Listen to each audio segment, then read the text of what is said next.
I need to start the class with a trigger warning, so I'm going to show some slides. I'll be careful about what I talk about and how I talk about it, but there are some slides.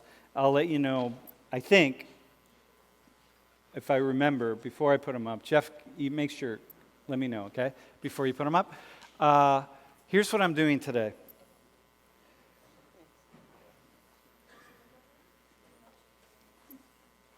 It's a really intense class.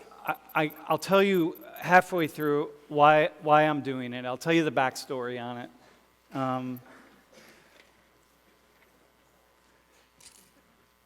You need to put your laptops away, though, by the way, today. Can't have laptops out, dudes. And not only that,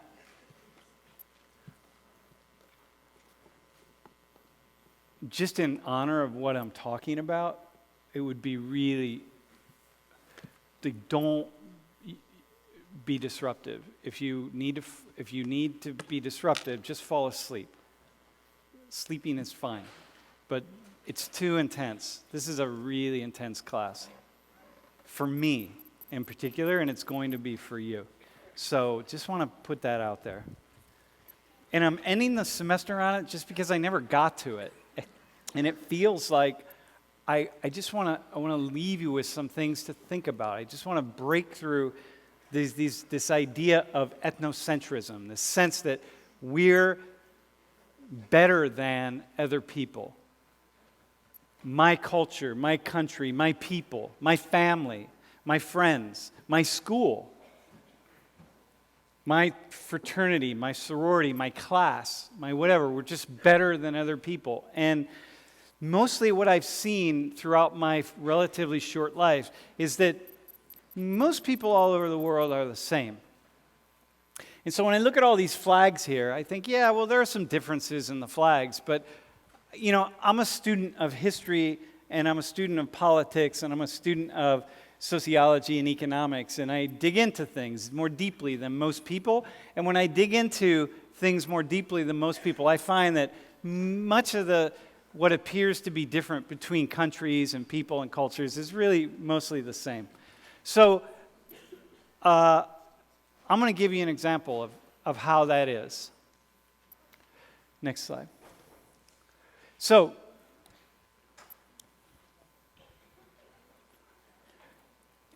ISIS, ISIL, Islamic State, Daesh, all of you have heard these terms. And most of you have probably don't really know what it means or where it came from or who these people are. So the Islamic State of Iraq and Syria, the Islamic State of Iraq in the Levant. The Levant is the Eastern Mediterranean. The Islamic State, Daesh, is the word that's used in Arabic to refer to these folks. Almost never kindly. It's almost synonymous to a swear word in Arabic. So here's what we have. Now, we see a lot of what they're doing, and it's not hard. You can jump online, you can Google ISIS or ISIL or Daesh or Islamic State, and you can see all sorts of images. And so I'm going to show you a few. So here's the first trigger warning. Go ahead. No, actually, I'm not. I'm going to say this. Here's some of the things they do. I just wrote a list of all of the really nefarious, ugly, evil actions. Executing people, dumping bodies in mass graves. I can find photos of all these things. Decapitating people, crucifixion and torture. Pretty standard. Burning people alive in their homes, raping women and girls, capturing girls to be prostitutes. Okay. Really evil stuff. So here's the first slide. So here they are, executing some people. Have no idea who these people were they were executing. Just mass grave. Looks like could be Nazi Germany. Mass graves. Killing people. You say, oh my God. How keep civilians? Look at the guy at the top who's kind of sitting up in the yellow shirt. These are people right at the moment of their death. For nothing. For nothing. Almost certainly the people being executed are Muslims.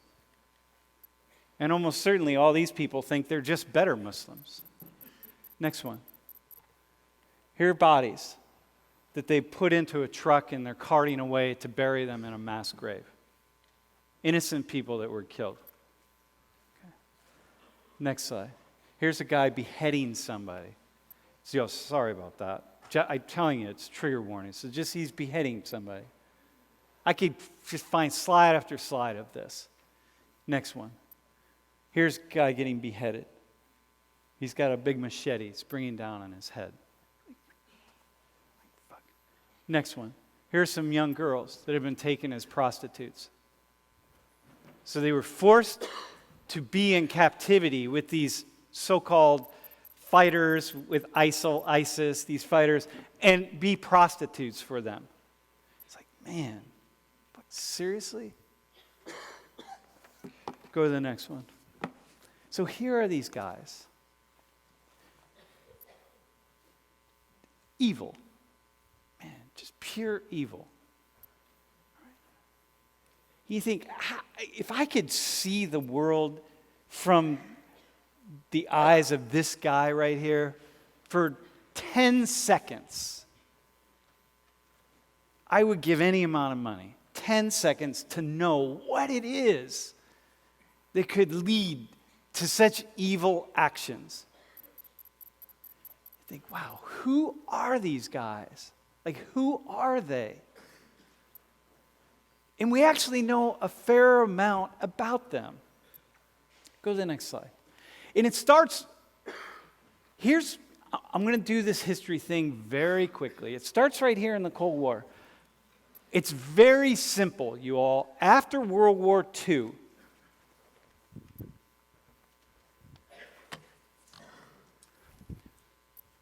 there are two main powers, the West and the East. The West based on the U.S. and NATO and the European countries that became NATO, and the East based on the Soviet Union. So the Soviet Union just captures all of these countries around it, and they become the Union of the Soviet Socialist Republics, USSR. The U.S. and NATO have their own alliance. Okay? In the time, what they did was essentially divide the world up. They fought what was called the Cold War.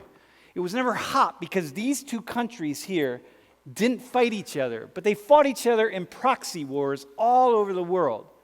And so all these countries got divided up. The blue, these are all U.S. allies, blue allies in here. The pink right here, these are Soviet Union allies here in Southeast Asia. And the goal by the United States and Russia was to get more land and to take over the world.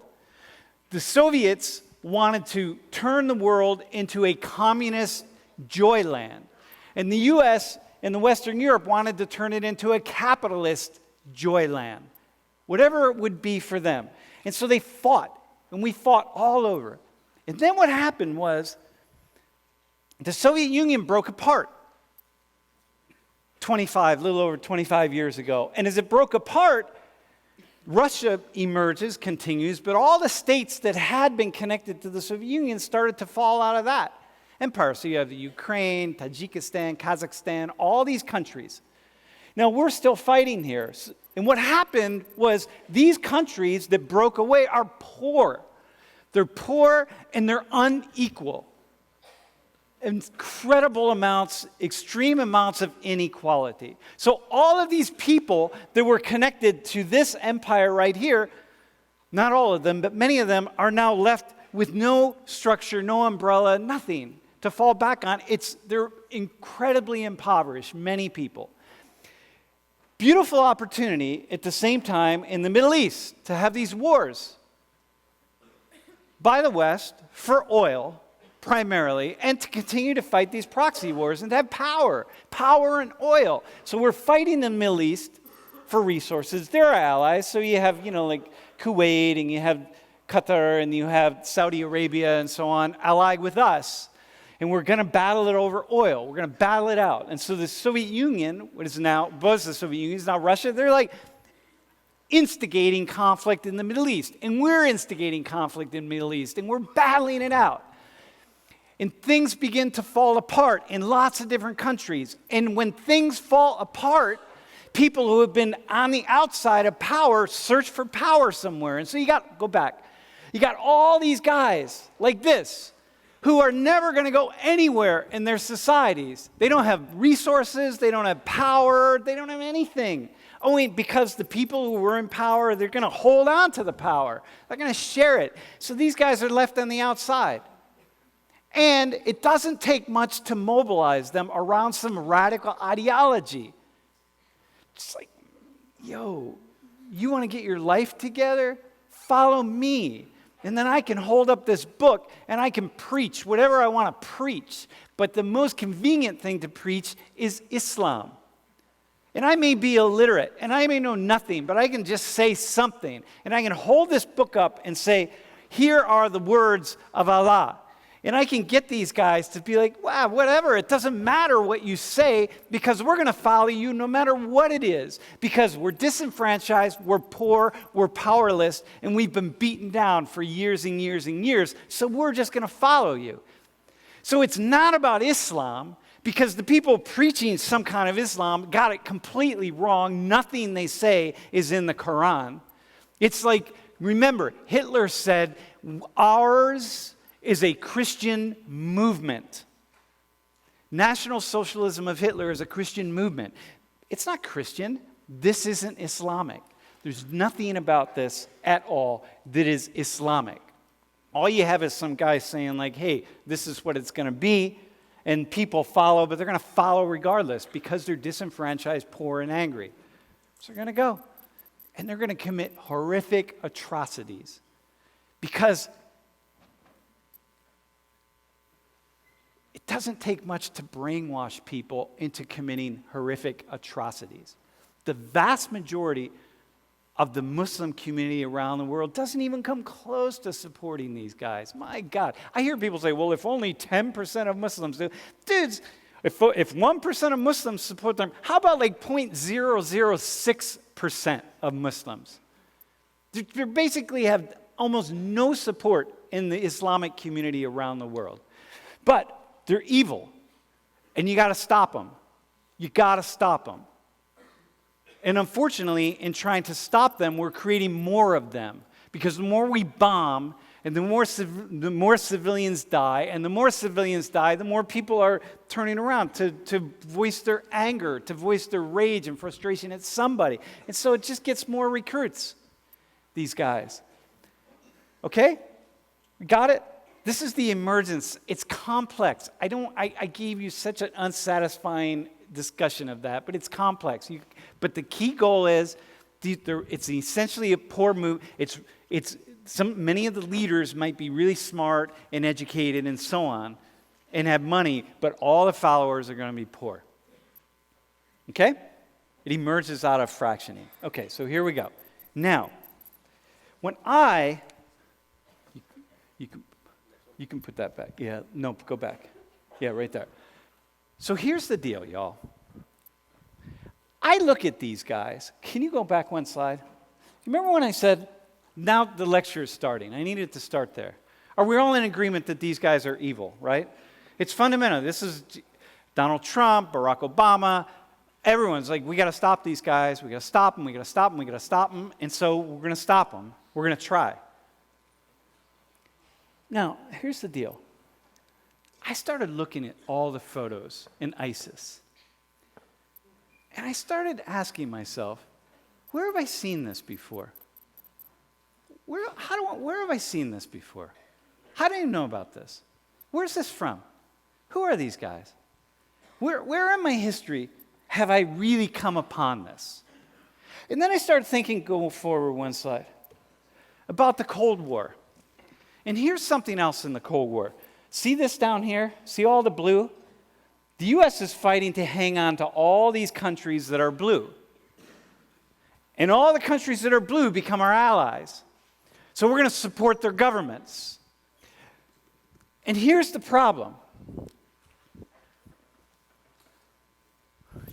In supporting their governments, we often supported really nefarious, evil things.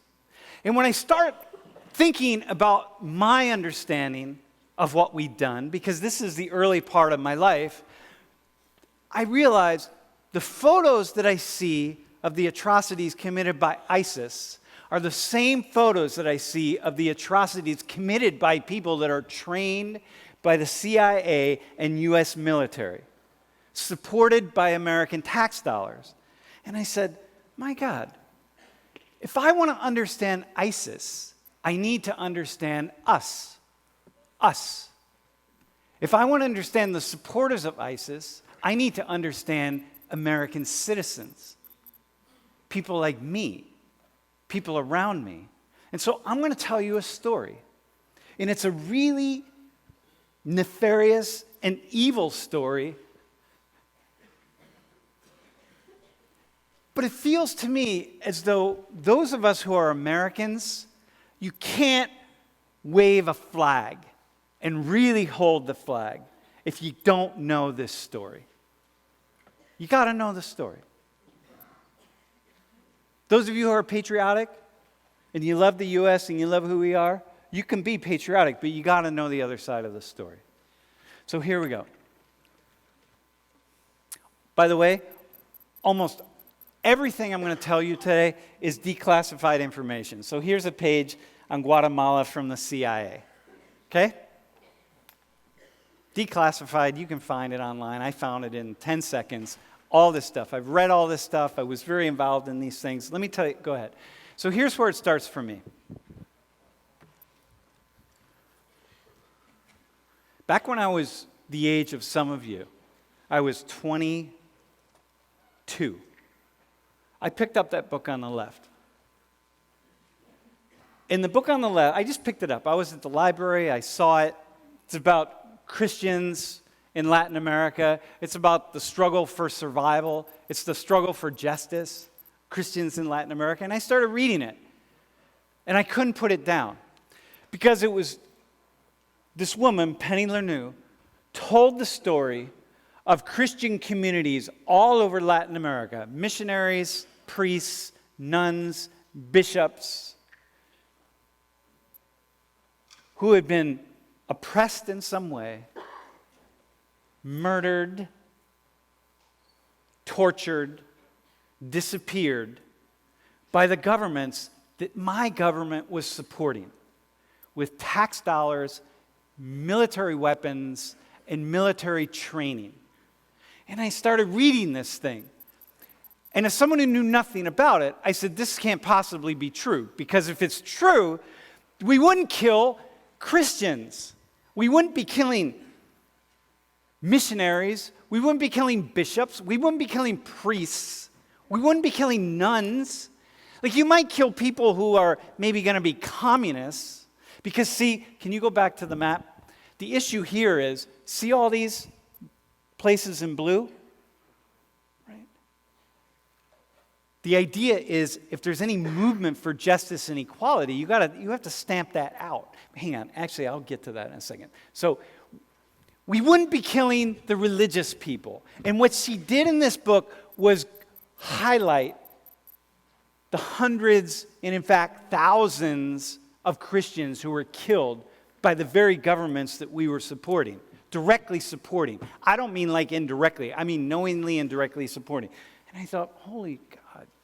And then this book came out a few years later, The People of God. And here's where she talked about liberation theology and the struggle for world Catholicism. And I really dug into this. And ultimately, I wrote my master's thesis on this, and I wrote my PhD dissertation on this, on priests and nuns who were doing social justice work in the name of God.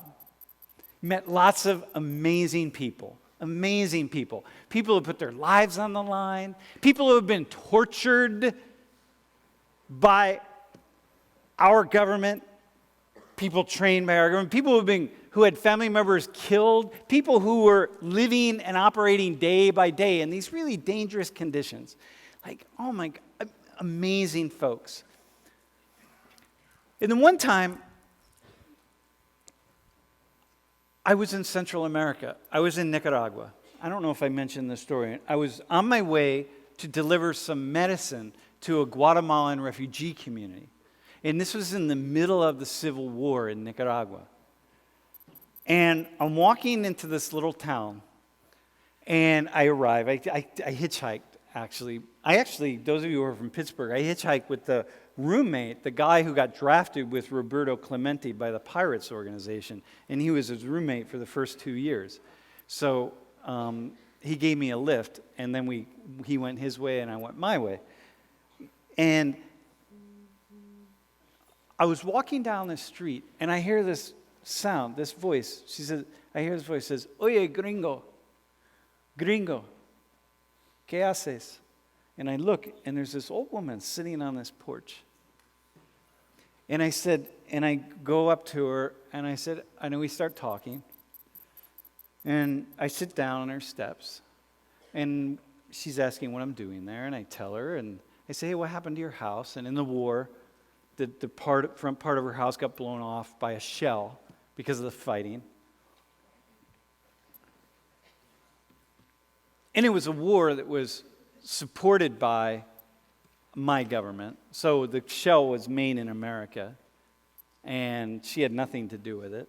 And so it was cool, we talked. But before I left, she said, "Listen, when you go back to your teaching, you have to make sure to always tell our story and tell some truth. Tell the other side of things that are happening because of your government." And I said, "Okay, I'll do that." So now I'm going to continue to do that. Next slide. So here's the deal. Remember the distribution of wealth in the U.S.?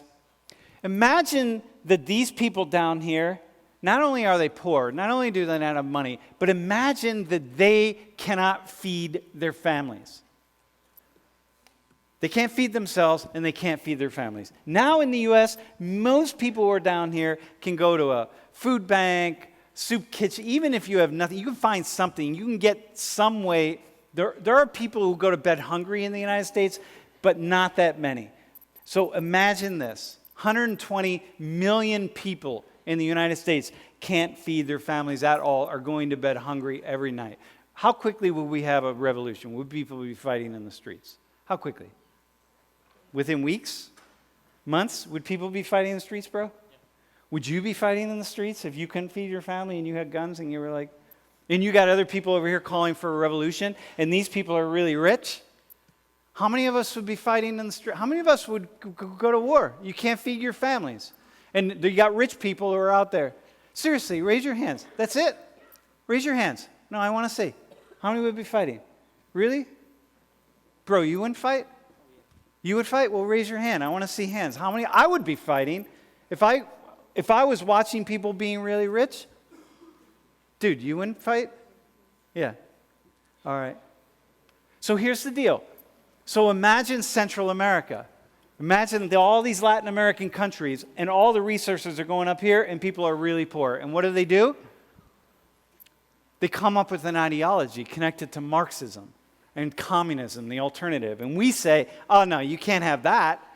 You can't do that, because if you do that, then you'll be lining up with the Soviet Union. And we're not going to allow that to happen, because we can't have communism in our backyard. And so what we're going to do is we're going to support the rich, which is not the top 20%, it's more like the top 5%. And we're going to give them whatever weapons they need and whatever methods they need. And we're going to ensure that they crack down on any of you down here who are trying to rise up and overthrow the system." Now, where the church comes in is there's this ideology called, those of you who are Christians, it's called liberation theology.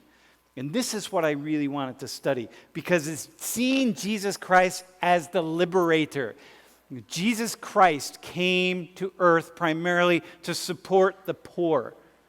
The poor and the disenfranchised are the people that more than anybody else Christ was supporting, according to this theology. And so these church actors came along, and they saw so much poverty, so much despair. I can't even begin to explain to you what the things that I would see and can continue to see. And that the priests and nuns just said, this is not acceptable. So we have all these church actors that are living these really posh, lovely lives, but not us. We're going to be on the streets. We're going to mobilize the poor so that they get what they need in order to survive. The elites said, we can't have that. And so they start killing priests and nuns. And the U.S. said, whatever you got to do to stop the violence. To stop the potential uprising. Whatever violence you need to stop the potential uprising. Okay? So here, next one. So let me show you what we're going to talk about. Now we're going to get to ISIS. So here's the U.S., Mexico, here's Central America. So we're going to talk about Guatemala, we're going to talk about El Salvador, and I just talked about Nicaragua. And in fact, where I was right there in this little town. Okay? So it's close to the U.S. And the U.S. is saying, you got all these poor people who are mobilizing for power and food fundamentally. And we're like, but whatever, we can't have that. We can't have that. Because you're going to adopt this other ideology, and we can't have that ideology. So we're just going to stop you. So we're going to support your governments to crush you. Okay? Go ahead. Guatemala, civil war, 200,000 people killed. It's widely considered to be a genocide. So the Western Hemispheric Relations Council, whatever it is, doesn't matter. Generally consider this to be a genocide. Okay? Next slide. Here's a guy. 1956, he's democratically elected. This is the Arbenz. Democratically elected government starts to, so in the early 50s he's elected, I think it was 1950, it might have been 52. He's democratically elected by the people, and the people bring him into power because he has a communist orientation. And he says, listen, 98% of the land is in the hands of the extreme elite. The poor are suffering and starving. We can't have that. What we're going to do is redistribute the land. The elites had given open door policy to U.S. corporations like United Fruit. Just come in, take any land you need, grow your bananas, your pineapples, your fruit, whatever it is. We'll make money off it because you can grow, you can pay us off, you can give us money, and then you go. Poor people are poor. We don't care about the poor people. The U.S., everything was really happy and lovely. We make a ton of money out of Guatemala, and we don't care about poor. We don't care about the poor. It's not about poor, y'all. And so this guy gets elected, and he says, no, we're not going to have that. Democratically elected. The elections were fair. The military junta, this guy in particular, they come in 1956, they throw him out of power. Say, nah, we can't have that. Supported by the CIA and the U.S. military. So here are some U.S. military guys talking. This is one of the Guatemalan guys. This is in 1965 talking about whatever they need to talk about to plan. It's just, we're going to bring the ruling elite back in. Okay? Now, what did they do? I started going down a list of all the things that they did to the poor people of Guatemala. Supported by the U.S., trained by the U.S., if they chop people's heads off, using machetes paid for by the U.S. If they burn people alive, using flamethrowers supplied by the U.S. If they dumping bodies into mass graves, using front-end loaders paid for by the U.S. Executing people, bullets paid for by the U.S. Trained, all trained. And I think, raping women and girls being captured to be prostitutes. And I thought, wow. Dudes, it's like ISIS. It's like it's right here. I'm like, I want to know, who are these ISIS people? And who supports them? And all I got to do is look in a mirror. All I got to do is look in a mirror. Let me show you some photos. Here's another trigger warning. Here's photos from there. Bodies laid out, massacred, going into communities, just killing people. because they heard that in some way they were supporting the communist guerrillas. And remember, the communist guerrillas are fighting for food. Their land got taken away by a U.S. multinational, so they're going to fight for food. Here's a truck. There's a truck full of bodies. Here's a grave that was uncovered. Here's these guys massacred. The pictures are really bad, by the way, because back then, it's not that long ago, I was alive, but not everybody had cameras like today. All these ISIS guys, they all have cell phones so they can take photos. You don't see lots of photos. But this is all well documented now, widely admitted to by the U.S. All these guys right here, their guns, it's all by the U.S. Next slide. Here's a mass grave. They're digging it out. This is recently, they're digging out the mass grave. Just bones upon bones upon bones. So next slide.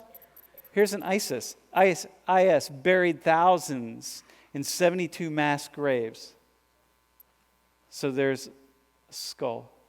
ISIS. That's new. This is from 2016. Go back. There's a mass grave. Thousands upon thousands buried in mass graves. By us. I mean, not us, but it was us. My friend who was tortured, so I have a priest friend. He was tortured, so he didn't like to talk about it, but one night we were drinking beers until late in the morning and playing guitar and singing and so on.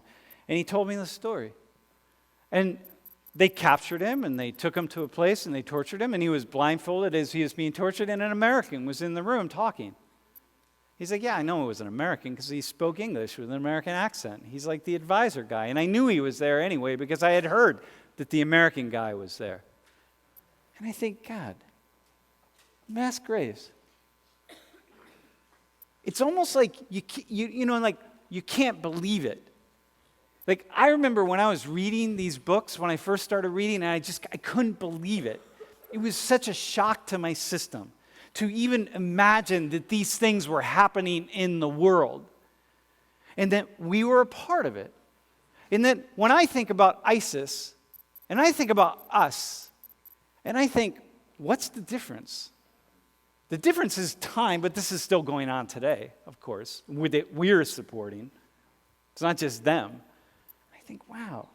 And then I think about when I was reading these books, at the time that all this was happening, and I was telling people about it, I would talk to people on the street or family members or neighbors or anybody. I'd be like, dude, y'all know what's going on in Guatemala right now? There's another massacre the other day. And people would be, like this. Oh, yeah, where? Guatemala? Oh, yeah. Oh, that's too bad. Oh, yeah.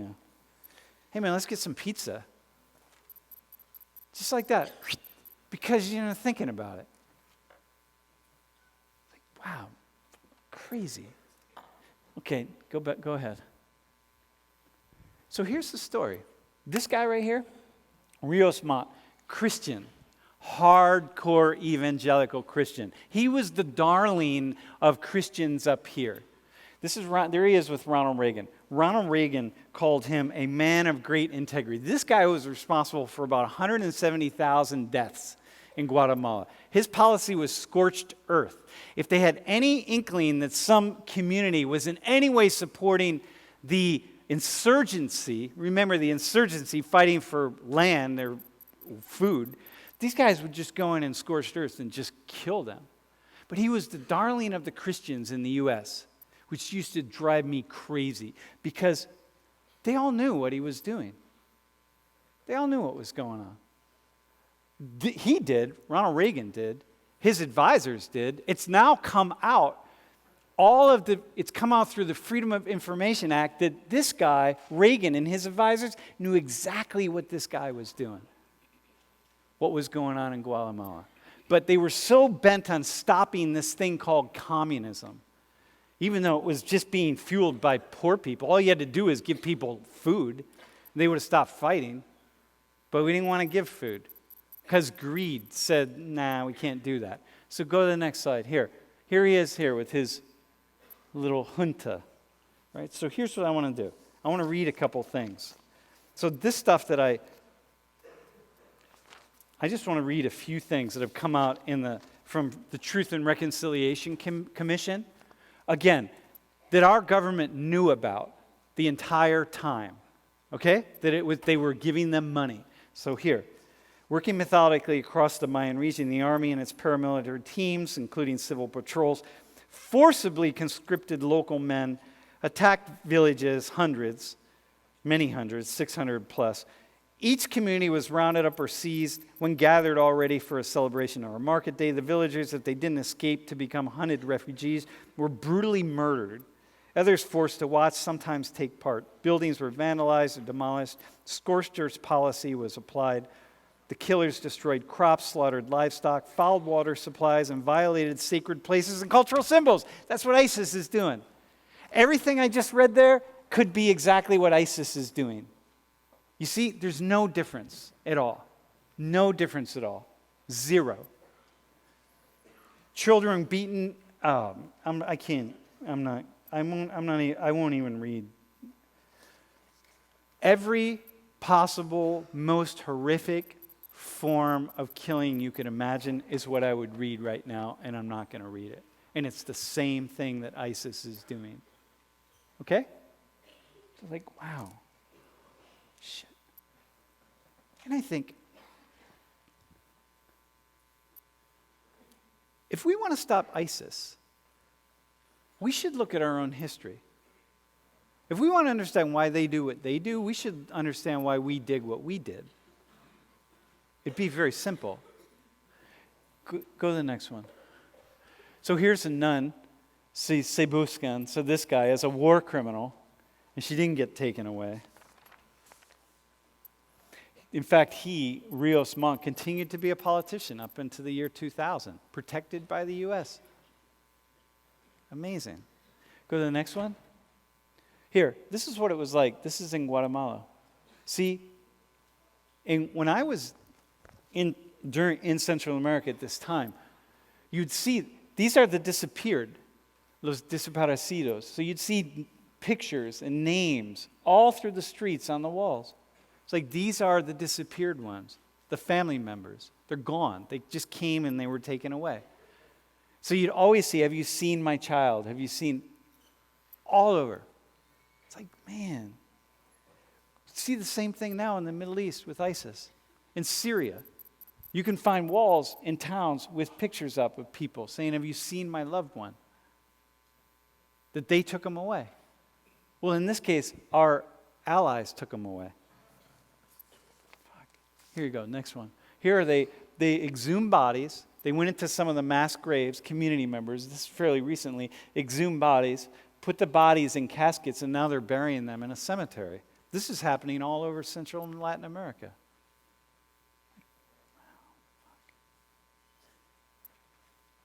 Crazy, right? That's one story. Here, I'm just going to give you a couple. Here, El Salvador, $4.5 billion in U.S. military aid in 12 years, civil war, 75,000 killed. $4.5 billion, y'all, right? All the time knowing exactly what was going on. Let me give you a couple. Here's one. Next, this is more trigger warnings. Here's in San Salvador, death squad victims. So they come, they take people away, they just throw the bodies in a heap, just like ISIS. Just like ISIS. Only in this case, the people that did it were being paid by the United States. We don't pay ISIS. Other people pay ISIS. We don't. Next one. Here, mass grave. Another one. Here.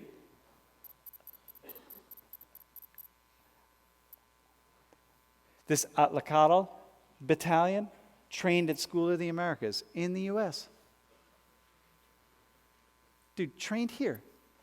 Like, come on, man. Fort Benning, Georgia. Like, oh my, don't call it School of the Americas anymore. Here's another. El Mazote. 800 people died in this community. 800 people, peasants, poor peasants were slaughtered in this community. This came out. This is in 1981. This is the first year of the Reagan administration. This came out, widely came out. And you know what the Reagan people said? You know their response to this? Well, it wasn't 800 people. It was only 300 people that were slaughtered. Meanwhile, here, we'll continue to give you your billions of dollars. It was only 300 people. That was the response. So my question is this. What kind of a nation are we? What kind of a nation are we? Really? What is that? Like, wow, holy shit, man. Go to the next one. This woman here, she actually was the only survivor of El Mazote. And she lived to tell her story. You can watch a YouTube video of her. And the story, the way she tells the story, it's incomprehensible. Here, next slide. These were 4 Americans. They were killed in 1980. 4 American nuns. Dudes, when you kill American nuns who are working for the poor, they're not communists, they're working for the poor, and then you intervene to ensure that their killers are not taken to justice,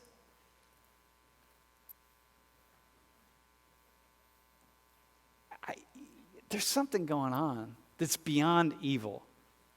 That's beyond evil. So, you can look at ISIS and say, who are these evil people?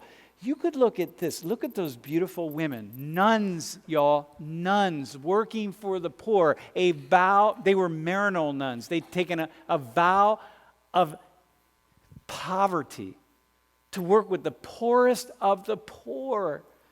And they were pulled out of their car on a road, and it is widely accepted that they were raped and then killed by people who are paid for and trained by the United States.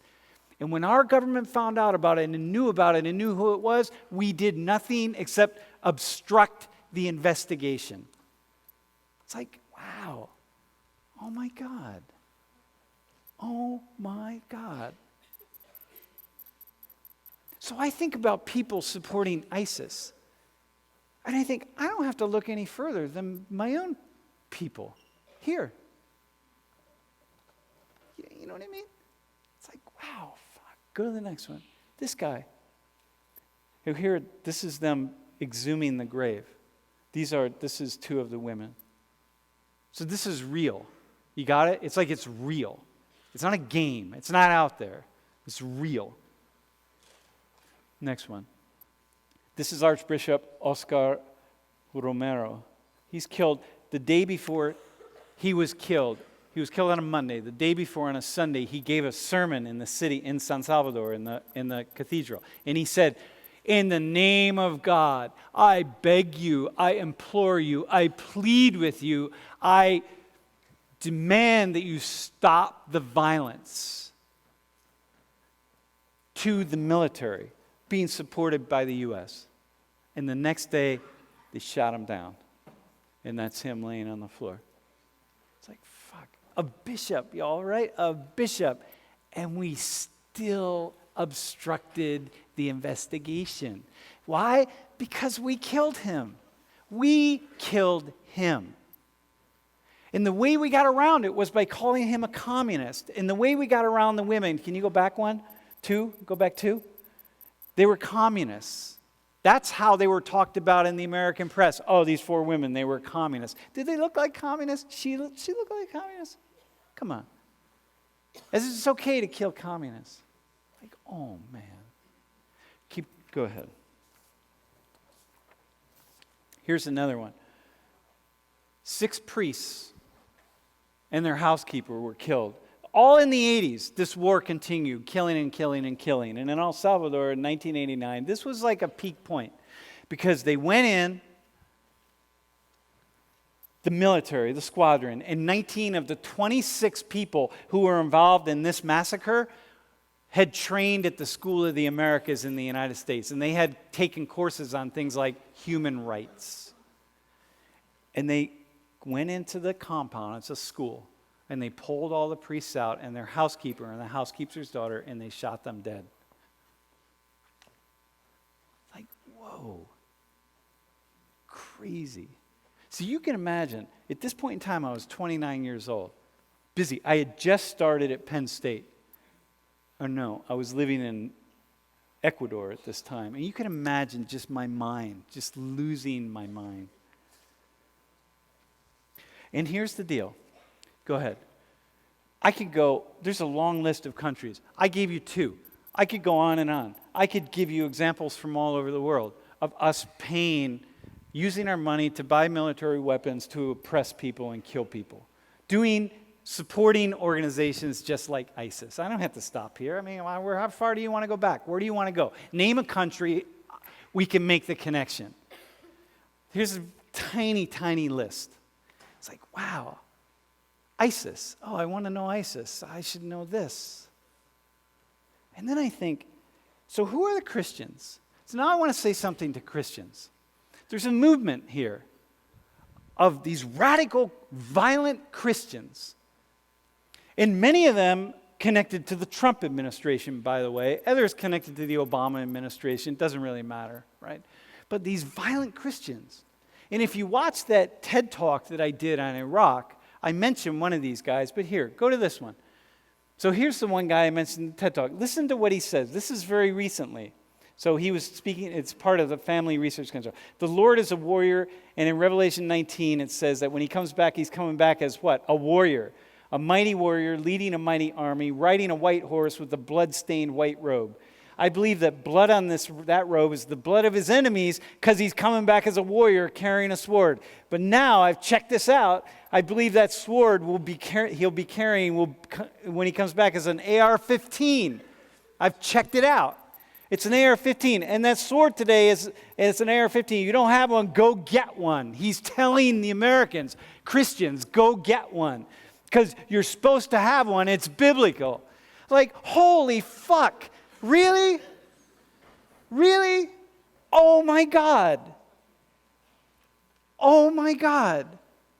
This is the brand of Christianity that's being put out there? Like, this is it. This is a very strong movement in the Christian domain, y'all, right? Watch it. And when you have God on your side, oh yeah, you can take AR-15s, you can kill anybody. Doesn't matter. Slaughter them, mass graves, ISIS, Christians, communists, whatever you want, you can kill anybody. Here's another one. This guy here, this guy looks like he might get indicted. He was the national security advisor for a few weeks under Trump. Islam is a political ideology. It definitely hides behind this notion of being a religion. It's like a malignant cancer. So here's what else he said in this talk. I actually have a video of this guy talking in this talk. He said, I don't see a lot of people screaming Jesus Christ and axing families on a train or killing people with machetes. Oh, really? I've seen that. All you got to do is look back a few years all over Latin America. Those are all Christians doing it to poor people who are just asking for some bread. It's not now. I mean, it is now because Christians are also doing that, but so it was a few decades ago. Nothing has changed. So now it's these so-called Muslims. Of course, they weren't really Christian. Real Smart wasn't a real Christian, even though he was the darling of evangelicals who completely turned a blind eye. Just like Boykin would turn a blind eye to Real Smart. Real Smart, go ahead. Slaughter as many people as you want. I don't care because you're on Christ's side. Like, oh, God. You get that. You see that? You got God on your side. You can do a lot of really evil things, including the United States, including right here. In fact, because we have more weapons than anybody else, we can do the most evil. And what I'm telling you is, it doesn't take much of a lens to just look and see all of the places where that's happened. You don't have to look at ISIS. You don't have to look there. It doesn't mean you can't love this country. I love this. It's an amazing country. I'm here. I pay my taxes here, which is why I talk about it. Next one. I want to just show you this last slide. This guy. He's like this. He's into this thing called, he has this idea of like the warrior Christ. Like he has this idea that Jesus of like many churches is like a weak Jesus. And we need a strong Jesus because what do you say? You need a Christ that's bold, disciplined, and unafraid. I'm like, oh, Christ, fuck. Really? Seriously? That's what we need, bro? How about peace? How about not giving people weapons when we know they're going to kill innocent people? How about that? How about start right there? Why do you want to go there? And so here's my thing, y'all, right? Why am I talking about this? Oh, wait, can you go one more slide? I have one more. I want to show you something. This is a Gallup poll. They looked at folks all over. Is targeting and killing civilians by the military justified? U.S. Muslims, 78% said never. Protestant Christians, 38% said never. Jews, 43% said never. And Catholics, 39% said never. U.S. Muslims, 78% said never. Where's the violent ideology? Is targeting and killing civilians by individuals or small groups justified? 89% of U.S. Muslims say never. Protestants, 71. 71 Catholics, 75 Jews.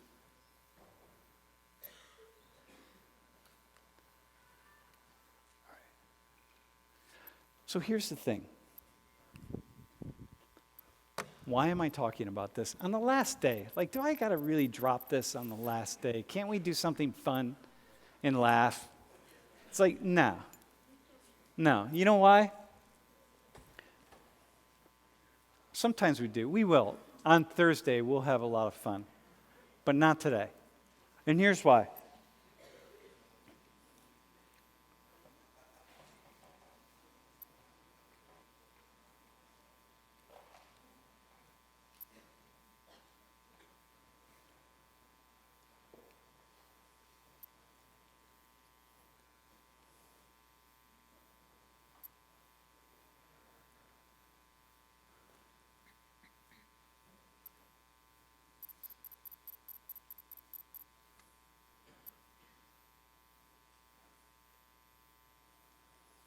Because part of growing up, part of becoming a citizen of a nation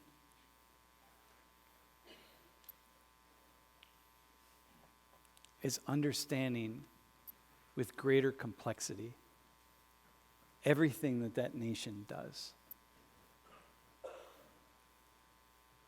And it's wonderful to support one's country, one's people. It's really wonderful. But you never get to the place of full support if you don't know all sides of issues. And this is just so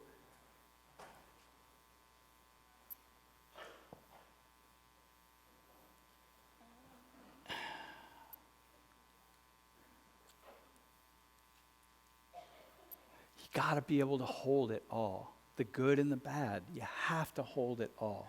They come together. But we want to live, we want to pretend, we often want to pretend to be in this world where we can only look at the positive and not look at the negative. And it has so many detrimental impacts on other people.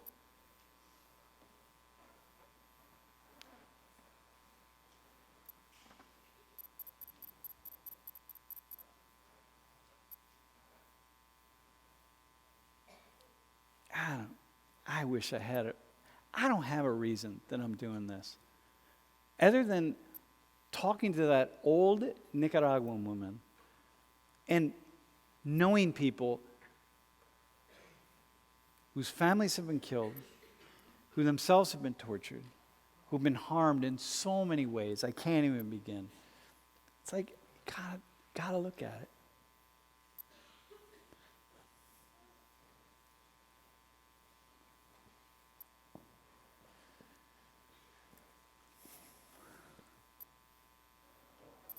Jiggy.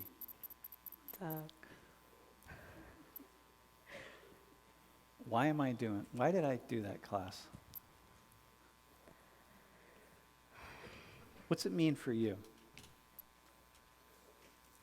I think it was your way of closing this journey with the students. When I took Social 19, back in 2011. That was before Instagram even existed. Oh my gosh. I was here for that Sandusky whole thing. Like, that was crazy. Back then, I would take this class, and there were a lot of moments when I was confused and I didn't understand things. And I was similar to some of you guys in the beginning of the semester, where you would just jump up and get mad about something and just want to say something and always raise my hand and speak on the microphone. And I didn't know how to just sit with a new information. I didn't know how to just sit with somebody else's opinion. It might also be because I was young and from Queens, but I was always very quick to my own ways and quick to voicing my own opinions because I felt like I was so right. And then as years went on, I've realized that it doesn't matter whether you're right or wrong. It's just that being mature is also about being able to sit with another person's opinion. And sometimes it's not always about being right or wrong. Sometimes it's just about accepting a different information. You don't always have to agree with things. You don't always have to agree with things. But you can always strive to understand the other side. And so with this class, I think that you think this class is just sociology. You think that all we did this semester was talk about Trump a lot. And you think that Sam just sort of preached on you a lot. He told you to stop drinking so much and be careful every weekend. You think that this is all sociology. But I think that if you think about it as an adventure, everything that he's provided for you in this journey are just, it's such a outside look on it that it's like the trees, but the path is truly your road to empathy. And he used all these sociological issues and lessons to teach you how to be empathetic and how to have a dialogue and how to facilitate a dialogue, how to have an effective conversation versus in the beginning, I don't know if you guys remember how much of the back and forth there was going on. A lot of the Twitter fingers were going on as well, but everything, every opinion, every anger that I saw you guys express in the beginning of the semester, I didn't care. I didn't care what you thought in the beginning of the semester because I knew that each student would grow in their own way in their journey in Social 19. And I think that everyone here has come a long way. And extremely, I think you guys really need to sit and acknowledge, really sit and be like, wow, the way that I deliver my information is so much different now. I'm able to just sit here and listen to another person talk without going on my Twitter right away. Do you guys understand how big of a deal that is, especially for people your age, in the environment that you're in? I just personally think that's a really big deal, especially in today's society where so many people have so many different opinions. So I think that with this class, Social 19 is going to be, honestly, on your mind forever. You're always going to wonder, I understand now why Sam said this the way that he did. Later on, you're going to understand. It's 6 years later, and I'm still here. So with this, I think that I really encourage you guys to just take a moment to sit and think about all of your beliefs. And every friend that you have, every organization that you're involved in, every whatever belief that you have, and just think, is this really my authentic, genuine, my belief, or has it been inspired and influenced by somebody else? Did I believe in this because my parents taught me to believe in it, or do I actually really, truly believe in it? And the other day, I forgot your name, you asked what is an authentic life? An authentic life is truly when you're able to make your own decision guided by your own passion in your heart. Whether that means that you end up changing majors, whether that means that, it's okay if you don't get a full-time job after graduating. Honestly, the universe will guide you, but it's that confidence you have that the universe has your back and that you're doing whatever you're supposed to be doing to make yourself happy. Following your passion is never the wrong choice, and that is authenticity. That is an authentic life. And, the world can always use a lot more empathy and love. Whether you're a Hillary supporter or a Trump supporter or you like the Yankees and Red Sox, whatever it is, find love in any situation. That's, I think, how you can that's one of the ways how you can bring peace to the world. And I think that Sam Richards does an incredible job.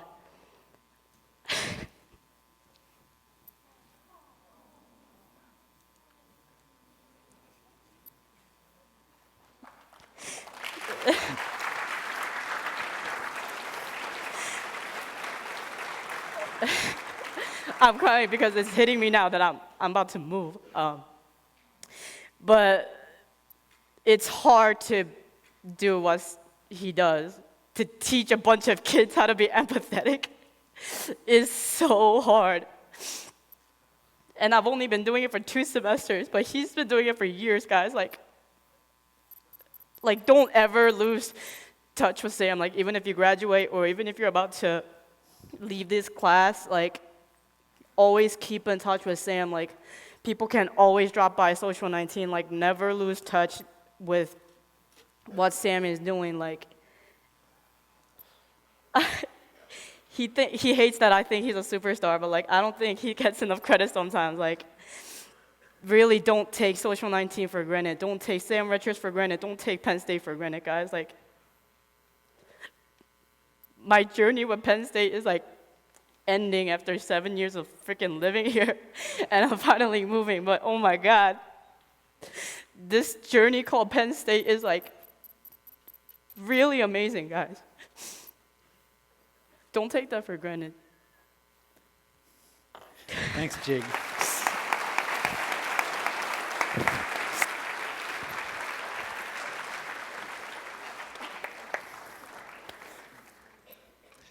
Yeah, thanks for coming every day. I'm not going to thank you for any kind words, because I don't like kind words, but by the way, those of you who are thinking like somehow I'm doing a disservice by talking about this stuff like this, dude, it's a service.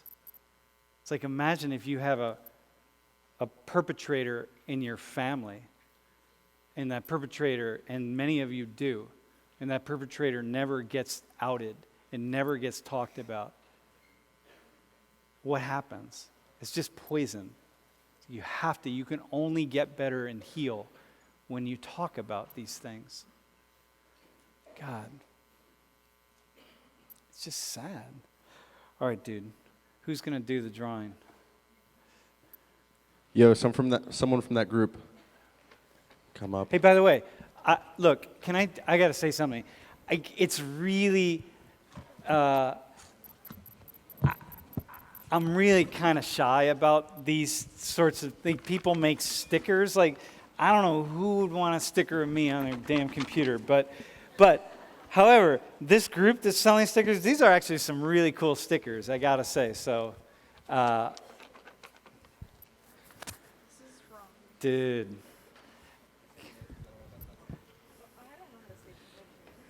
Yeah, you can't look at them, though. Just...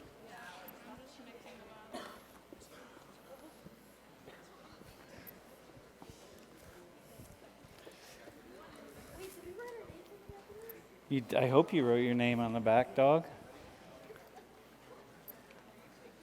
All right, go ahead. Grab 3. Let's go with that one right there, dog. Oh, really? Like... Yeah. Last name Martin. Oh, does it say Elena? Ilana? I